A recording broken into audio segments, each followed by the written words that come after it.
Décibel, chaque soir dès 19h, seulement sur France Bleu. France 12 Points, l'Eurovision est sur France Bleu.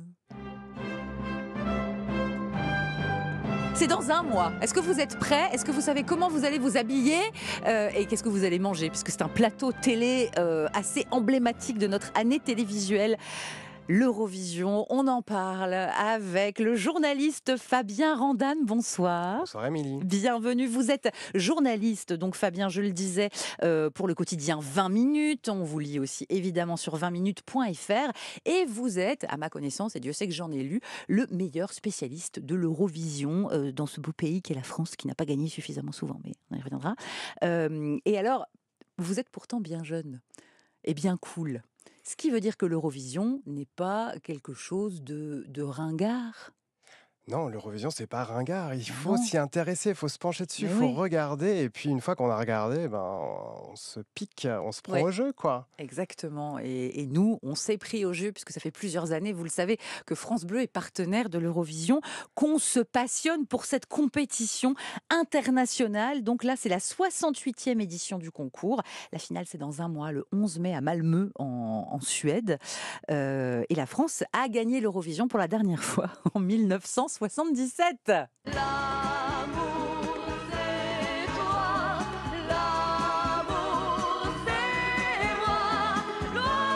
La France a participé 66 fois à l'Eurovision et nous avons eu 5 victoires. Fabien, c'est quand même pas mal. C'est un très beau palmarès, Voilà. surtout quand on dit que la France termine toujours dernière. Non, ce n'est pas le cas. Non, mais c'est déjà arrivé, parce qu'on a gagné l'Eurovision, on a perdu aussi l'Eurovision salement.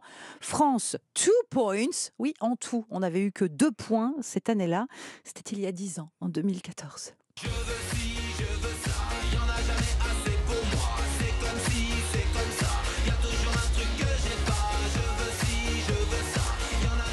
Twin et Moustache, qui donc n'avaient pas du tout convaincu le jury de l'Eurovision. C'est la seule fois que la France a terminé dernière à l'Eurovision. C'était avec dingue, cette chanson. Et l'ironie de l'histoire, c'est qu'il chantait Moustache. Et c'est une drag queen à barbe qui a gagné cette année-là.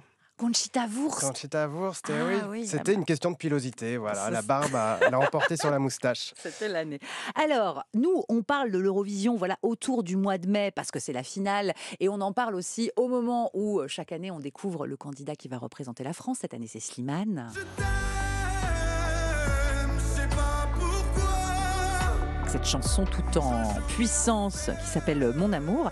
Mais en fait, l'Eurovision, ça dure toute l'année, Fabien, c'est incroyable. Entre les sélections, les présélections, etc., il y a tout le temps, même des tournées Eurovision, ça ne s'arrête jamais.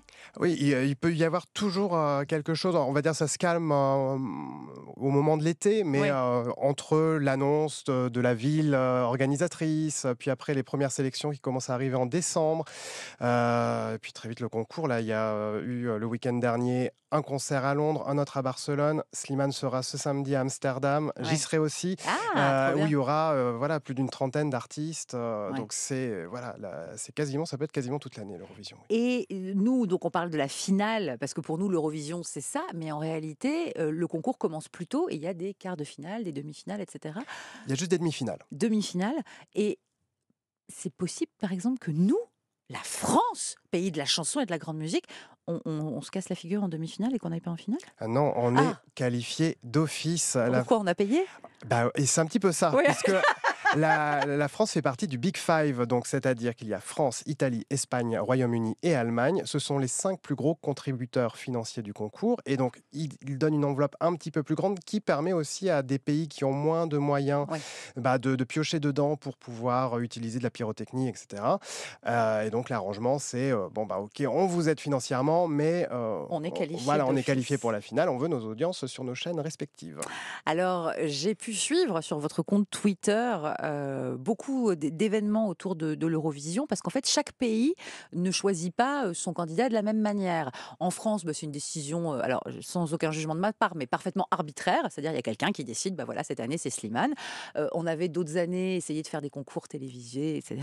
En Italie, c'est très intéressant, c'est un grand concours qui est encore plus vieux que l'Eurovision, c'est le festival de la chanson de Sanremo. Et ça, vous le suivez avec passion. Ah oui, parce que j'ai une passion pour l'Italie, la culture et la chanson italienne. Et c'est vrai que c'est un concours qui existe depuis 1953, le Festival de Sanremo, qui est une institution là-bas. Les audiences, c'est 70% Oui, en voilà. Italie, tout le En monde Italie, regarde.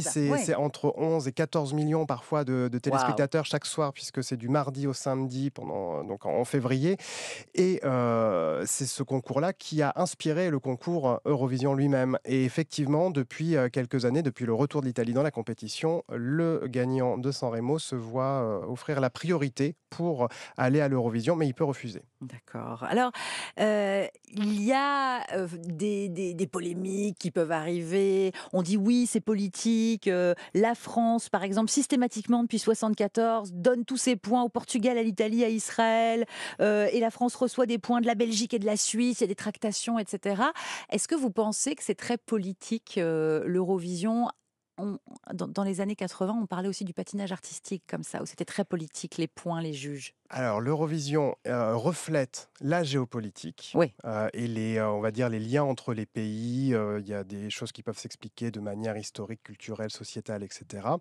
Après, pour ce qui est de bakchich ou de Oui, choses comme non. ça, là, moi, je n'ai pas de preuves. Non, plus de la Non, diplomatie. mais après, c'est de la diplomatie. Et soft quand on voit power. les votes, par exemple, du public, effectivement, par exemple, si la France, le télévote français donne beaucoup de points au Portugal, à l'Arménie, c'est parce que ces communautés-là sont très représentées En en France et se oui. mobilisent le soir de l'Eurovision. Si Oui. tous les Français de Londres se mobilisaient en envoyant des SMS depuis Londres, peut-être que le Royaume-Uni donnerait des points à la France. J'aime beaucoup ça.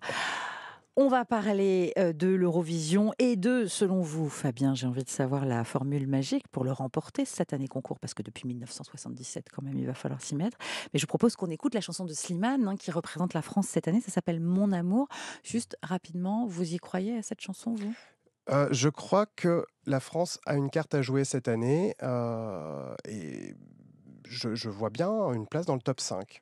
Top 10, top 5, voilà. Il a une vraie Ouais. proposition qui se démarque des 36 autres chansons, donc voilà, il y a de l'émotion et puis c'est un pro, quoi, Il Slimane. chante. Il Voilà. chante, il incarne la chanson, enfin, je trouve qu'elle prend toute son intensité interprétée sur scène en live, plus qu'en version studio, donc c'est déjà très bon signe, ça, Oui. plutôt que l'inverse. Et voilà, il se produit quelque chose, donc si le public en face est réceptif, eh ben, la barrière de la langue, elle est surmontée très facilement. Découvrez Slimane, Mon amour. Pourquoi pas la 6e victoire de la France à l'Eurovision? Mon amour,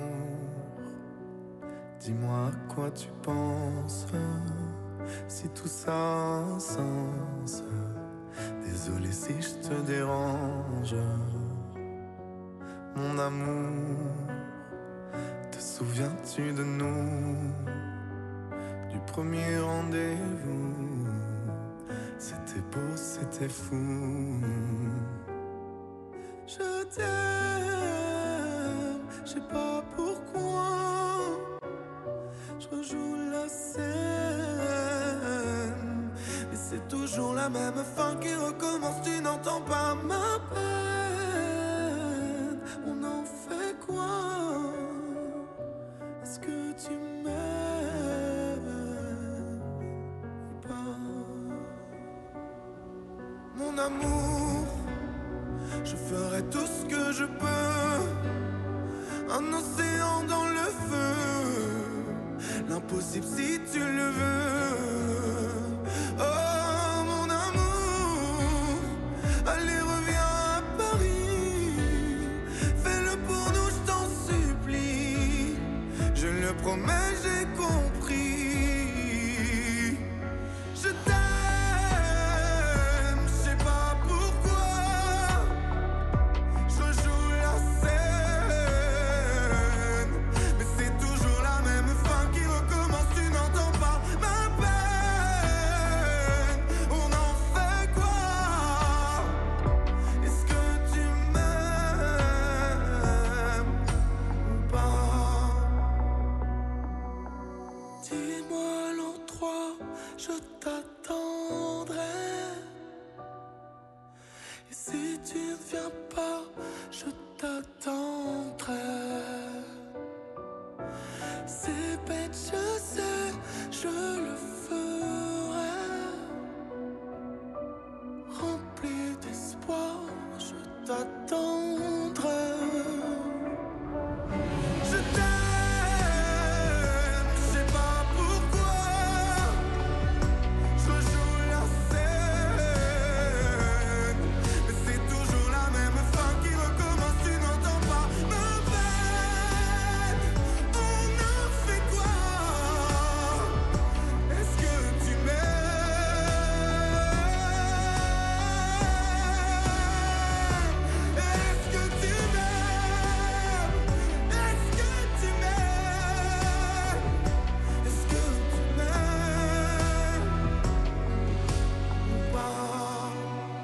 Slimane, dans un mois à Malmö en Suède. Il représentera la France à la finale de la 68e édition du concours Eurovision. On en parle ce soir sur France Bleu avec mon invité Fabien Randane. Décibel, chaque soir dès 19h, seulement sur France Bleu. C'est la vie sur France Bleu. Chaque jour, des histoires de vie. Bonjour. Muriel Jordan. Ancien sommelier, Benoît a choisi la voie du sans-alcool, devenant ainsi le premier sobrelier de France. Contraction des mots sobre et sommelier. Il crée des boissons sans alcool, une reconversion qui lève le voile sur un tabou. L'alcoolisme chez les professionnels du vin, c'est ce qu'il a vécu. C'est la vie, demain sur France Bleu, dès 14h.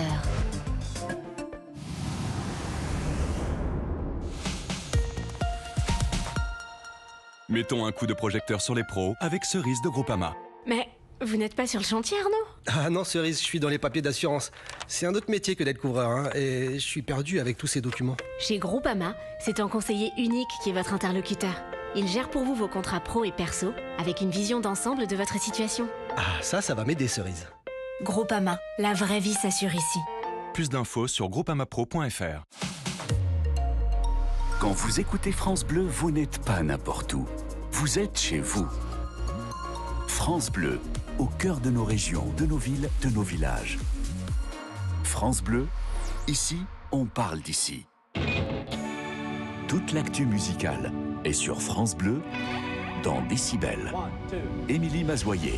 Il est 19h33 et merci d'avoir choisi de passer votre mardi soir avec nous sur France Bleu dans Décibel avec mon invité Fabien Randane. On se prépare pour la 68e édition du concours Eurovision avec France Bleu. Mais oui, nous sommes les fiers partenaires de l'Eurovision. Et c'est notre Laurent Petit-Guillaume national qui ira faire un tour là-bas. Il y sera, je pense, avec Fabien Randane. Comment ça se passe quand on est journaliste, Fabien, l'Eurovision? Vous êtes tous ensemble, extrêmement nombreux, avec tous les pays participants. Vous êtes combien de journalistes sur place? Les accréditations, ça peut aller jusqu'à 3000 certaines années. Wow. Là, la jauge maintenant est de plus en plus restreinte. Depuis les années Covid, ils sont restés sur une jauge restreinte parce qu'il y a les journalistes, mais il y a aussi plein de médias dits fans qui alimentent aussi, qui font du très bon boulot. Et, donc il y a plein de monde. Et puis aussi les influenceurs maintenant, puisque TikTok est partenaire depuis 3 éditions. Et donc, il y a une grande salle de presse assez gigantesque. Voilà. Je le disais tout à l'heure, un peu en plaisantant, l'Eurovision, c'est pas ringard, mais c'est-à-dire que là, depuis quelques années, ça devient même carrément cool. Quand on a la liste des chansons sélectionnées pour tous les pays, il y a des playlists qui se créent sur les sites de streaming. Voilà, là, on sent bien que, quel que soit le pays, l'attention monte. Sur Twitter, sur les réseaux sociaux, sur TikTok, on partage énormément. Qu'est-ce qui, selon vous, a rendu l'Eurovision encore plus sympa qu'avant et même un petit côté un peu cool?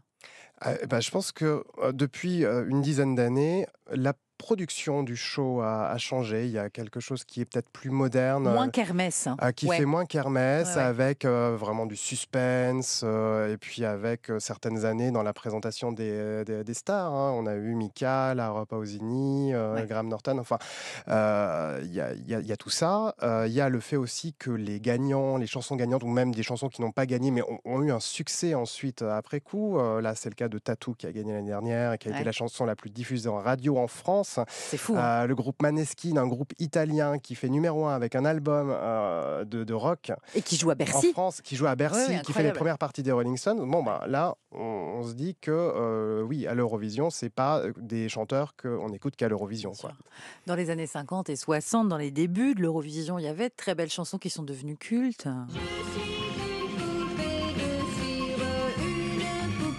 France Gall qui représentait le Luxembourg en 1965. Alors, on a retrouvé la toute première chanson qui a gagné l'Eurovision. On s'est dit qu'on allait trouver pour les Français, pour envoyer à Slimane au cas où une formule magique. Est-ce qu'on trouve une formule magique en écoutant les gagnants de l'Eurovision? En 1956, la première gagnante représente la Suisse. Elle s'appelle Lys Assia et sa chanson, c'est Refrain. Refrain, couleur du ciel, parfum de mes 20 ans. Donc on se dit, c'est gracieux, ça chante comme un petit oiseau. Est-ce que ça, c'est un bon pari pour l'Eurovision? En 2024, je ne pense pas. C'est fini, hein. Trop classique? Il y a eu en 2017 le Portugais Salvador Sobral qui avait gagné avec une chanson qui était une ballade assez intemporelle comme ça, et qui semblait être même un intrus dans un show comme l'Eurovision. En fait, c'est une question de moment.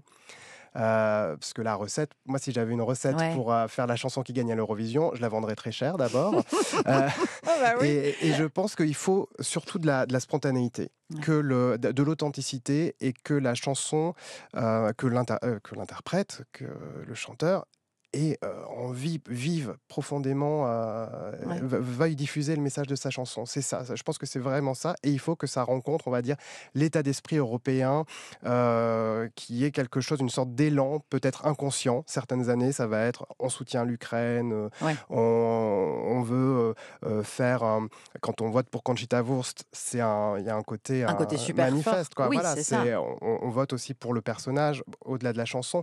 Enfin, voilà, c'est qu'est-ce qui va fédérer les votants. Oui, alors l'an dernier, vous l'avez dit, hein, c'est la Suède qui a gagné. La chanteuse Loreen, c'est la deuxième fois qu'elle a gagné l'Eurovision. C'est fou ça quand même. Fille gagne 2 fois l'Eurovision. Et la chanson, donc c'est Tatou.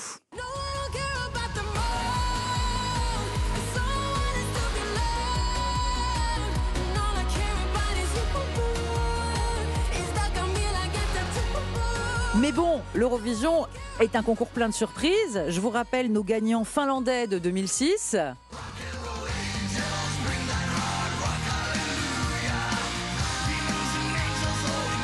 Avec Hard Rock Hallelujah. Voilà les excellents Lordi.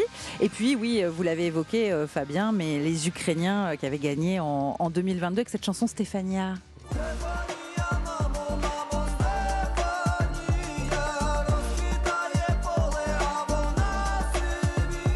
C'était peut-être pas la meilleure chanson de cette année-là, mais c'était le pays que tout le monde avait envie d'encourager. Oui, il y a eu de ça, effectivement, l'émotion, le fait que cette chanson, au départ, le chanteur parle de sa mère dedans, qui s'appelle Stefania, et ça a pris une dimension, il parle de la mère patrie. Voilà, c'était 3 mois après l'attaque de la Russie, donc il y a eu un élan solidaire. Mais oui. Vous mettez... Est-ce que vous pariez déjà ? Non, je ne parie pas. Non. C'est une histoire d'intégrité journalistique, ou si vous vouliez, vous pourriez parier? Je pense que vous pourriez, non? Je pense que je pourrais, mais... Pourquoi vous ne faites pas? Parce que vous y connaissez tellement. Ouais, mais après, je peux me planter. Hein, donc, Vous êtes beaucoup planté? L'année dernière, Loreen, je ne la voyais pas forcément gagnante. Je voyais plutôt celui qui arrivait deuxième en gagnant. Donc voilà, parfois... Mais les gens parient, on est d'accord. C'est comme les matchs de foot en Angleterre. C'est une folie. Mais c'est surtout, effectivement, c'est beaucoup au Royaume-Uni, en Irlande, qu'il y a des paris. Je ne sais pas s'il y a beaucoup de Français qui misent sur les résultats de l'Eurovision. En tout cas, ça existe. Je ne sais pas s'il est très bien coté, notre Slimane. Qui est-ce qui est favori cette année? Quel pays? Alors là, en favori, il y a notamment l'Italie, il y a les Pays-Bas, il y a la Croatie. Il y a le grand favori pour l'instant, c'est le Suisse, qui est une ballade, qui est un peu de l'acrobatie vocale. Il change de registre. Il y a une partie un peu rappée aussi. Et Slimane est 7e. Enfin, donc, ça ne veut pas dire que les bookmakers l'imaginent à la 7e place, mais qu'il est le 7e favori pour la victoire. Bon, voilà. ça va. Ça va. C'est pas Qatar. C'est pas Moustache. C'est pas Moustache. On est loin de Moustache. Avant qu'on se dise au revoir, j'aimerais, parce que Fabien et moi, nous avons un point commun, et j'aimerais qu'on parle de cette victoire française qui n'est pas comptabilisée dans les victoires françaises, parce que selon les mathématiques, nous sommes arrivés 2e cette année-là, en 91. C'est le dernier qui a parlé, qui a raison dans ta maison.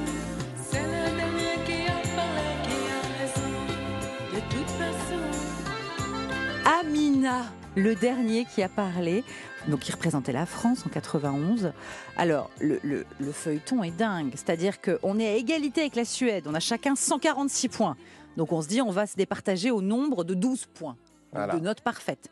Mais on en a 4 chacun aussi. Donc après, on va voir qui a eu le plus de 10 points. Et là, c'est la Suède qui nous bat. C'est la Suède qui a gagné. C'est inacceptable. C'est inacceptable. Léon Zitron qui commentait à l'époque. Il a dit quoi?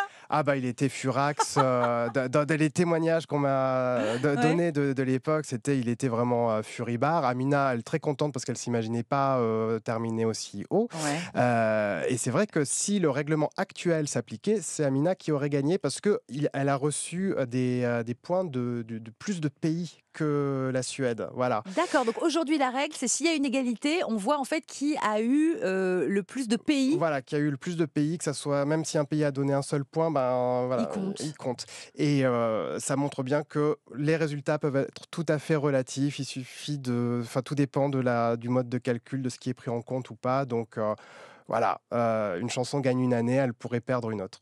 Très bien. Bon, bah pour nous, elle a gagné en tout cas. Voilà. Elle est très belle cette chanson. Je vous encourage à la réécouter. Le dernier qui a parlé. Eh bien, merci de nous avoir raconté cette Eurovision 91. Je crois qu'on était d'accord. Et surtout de nous avoir éclairé sur cette Eurovision 2024. Donc la finale, ce sera le 11 mai à Malmö en Suède avec France Bleu. Laurent Petit-Guillaume sera sur place. Vous êtes ensemble en salle de presse du coup. Oui, bah, j'étais à Liverpool l'année dernière avec lui. On était à côté. Voilà, on a tout vécu ensemble. Très bien. Eh bien, bonne Eurovision, Fabien Randan. Et merci d'être venu nous voir. Merci pour l'invitation, c'était un plaisir. À bientôt. Décibel, chaque soir dès 19h, seulement sur France Bleu.